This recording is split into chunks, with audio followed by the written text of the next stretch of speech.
भगवान बुद्ध के जीवन से संबंधित एक बहुत छोटी सी कहानी है। एक दिन भगवान बुद्ध अपने शिष्यों के साथ एकदम शांत होकर बैठे हुए थे।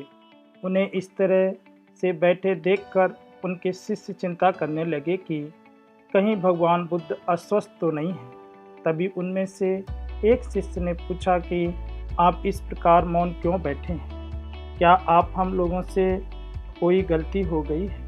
फिर अचानक उनमें से एक और शिष्य ने कहा, भगवान क्या आप अस्वस्थ हैं? इस पर भी भगवान ने कुछ नहीं कहा और मौन ही रहे। किसी को कुछ भी समझ नहीं आ रहा था।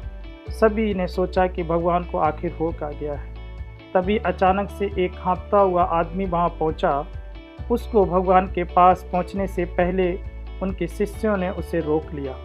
शिष्यों के द्वारा रोके जाने पर वह आदमी जोर जोर से चिल्लाने लगा और बोला, भगवान आप मुझे अंदर आने से रोक क्यों रहे और मुझे अंदर आने की अनुमति क्यों नहीं मिल रही? एक शिष्य ने कहा, हम तुम्हें भगवान की आज्ञा के बिना अंदर आने की अनुमति नहीं दे सकते। इतना सुनते ही वह व्यक्ति अब और भी ज़्यादा जोर जोर से चिल्लाने लगा।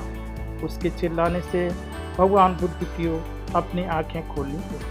भगवान बुद्ध के आंखें खोलते ही उस आदमी ने अंदर आने की पूरी कोशिश की, लेकिन फिर भगवान बुद्ध ने अपने शिष्यों से कहा, इस इंसान को अंदर मत आने देना। यह आदमी अछूत है और ऐसे अछूत इंसानों को अपनी धर्म सभा में आने की अनुमति नहीं देता। सभी शिष्य भगवान बुद्ध की यह बात सुनकर दंग रह गए। शिष्य ने सोचा कि भगवान बुद्ध कब से छूत अछूत जैसी बातों पर विश्वास करने लगे। भगवान बुद्ध के शिष्यों ने उनसे पूछा कि आपके धर्म में तो जात पात का कोई भेद ही नहीं है, फिर वह अछूत कैसे हो गया?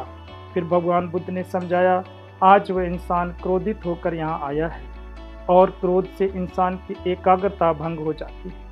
क्रोध में व्यक्ति मानसिक हिंसा कर बैठता है, इसलिए जब तक वह क्रोध में रहता है वह अछूत ही माना जाएगा।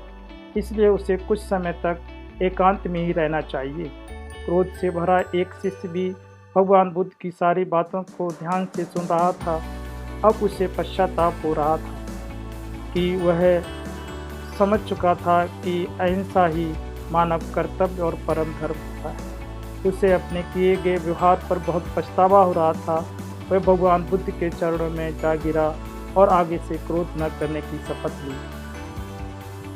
शिक्षा यह है इस कहानी की कि आशय यह है कि क्रोध के कारण व्यक्ति अनर्थ कर बैठता है और पश्चाताप उसे बाद में होता है, जिसका कोई लाभ नहीं मिलता।